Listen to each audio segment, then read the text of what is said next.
Peace and light, that old guy Australia. Like, share, subscribe. Instagram, YouTube. Hit the notification button and you'll know when I'm doing a video. Look,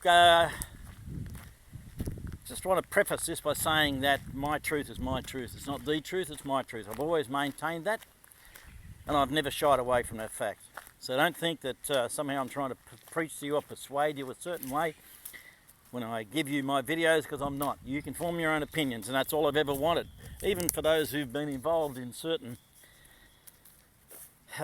medical procedures, all I wanted them to do was have the facts before them and then make what we would call an informed opinion, but that's never happened. We know that. So, you know, what I'm about to tell you about the coming state election is going to be exactly that, my opinion. Here you go, Nigel Lane. There's a tent at Narooma, down the hill to the lake. Tee's right at the back there, about, I don't know, 340 metres uphill, 350 uphill, to this wicked little tiered green here with a tiny tier on the bottom. It's always been a horrible little hole. Good hole though, good hole, nonetheless. I'm a golfer, everybody knows that. If you don't, you do now. I could play golf 8 days a week, wouldn't bother me. What are you going to do when you retire, Owen? You'll get bored. Bullshit. That's not going to happen. I can tell you. As long as there's fish in the ocean and feral pigs running around out the back and there's golf courses, I won't get bored. And my lovely wife, of course. Now, with the state election coming up, New South Wales state election this weekend, we've got two main protagonists, Chris Minns, Dominic Perrottet. Hang on a second, here we go. Two wings, one bird, same bird. Now, I'm not here to be a negative Nancy, just to give you my truth. And my truth is that elections are always rigged. They're theatre. Theatre for the masses, to make you think that you can make a difference or have a say in what's happening or who's going to be elected. And it's simply never been the case, not since we got rid of free democratic elections here in Australia and resorted to a two-party system preferred, which means that one major party has to get in power. They have to form government somehow. Hence the allocation of preferences, which end up going to people you didn't even want to vote for. You know, it's just horrendous.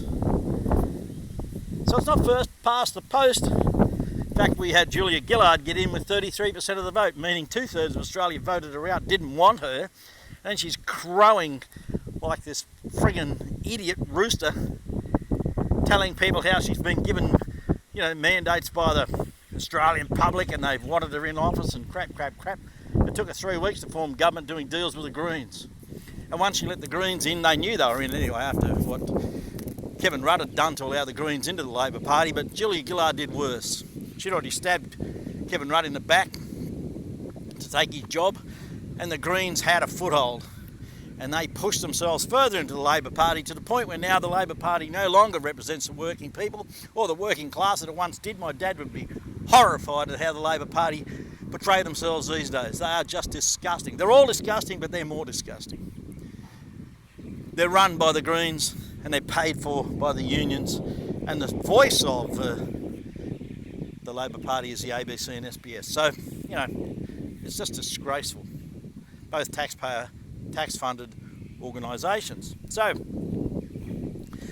what I wanted to say to you was really very simple. Just remember, when you're voting this weekend, just remember this. There's only a handful of people who've spoken out against the narrative, and there's only a handful of people who've spoken out demanding the release of the 90-year suppression order placed on the Woods Commission report, naming current serving and former politicians as rapists of children, pedophiles. While we can still say it, we're saying it. Not minor attracted, not boy lovers, pedophiles, destroyers of innocent lives. Just remember, all those politicians, Pauline Hanson included, know who these people are. They know, they're well aware.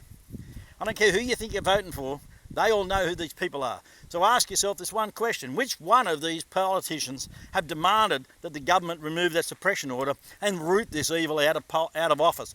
Who has demanded that pedophilia not be allowed to be a governing body in our parliamentary system? Who has approached the public, the media, and made a voice, a stand about this? Who has badgered the current sitting Prime Minister and demanded he release that suppression order, or the previous Prime Minister, or the previous Prime Minister, him even.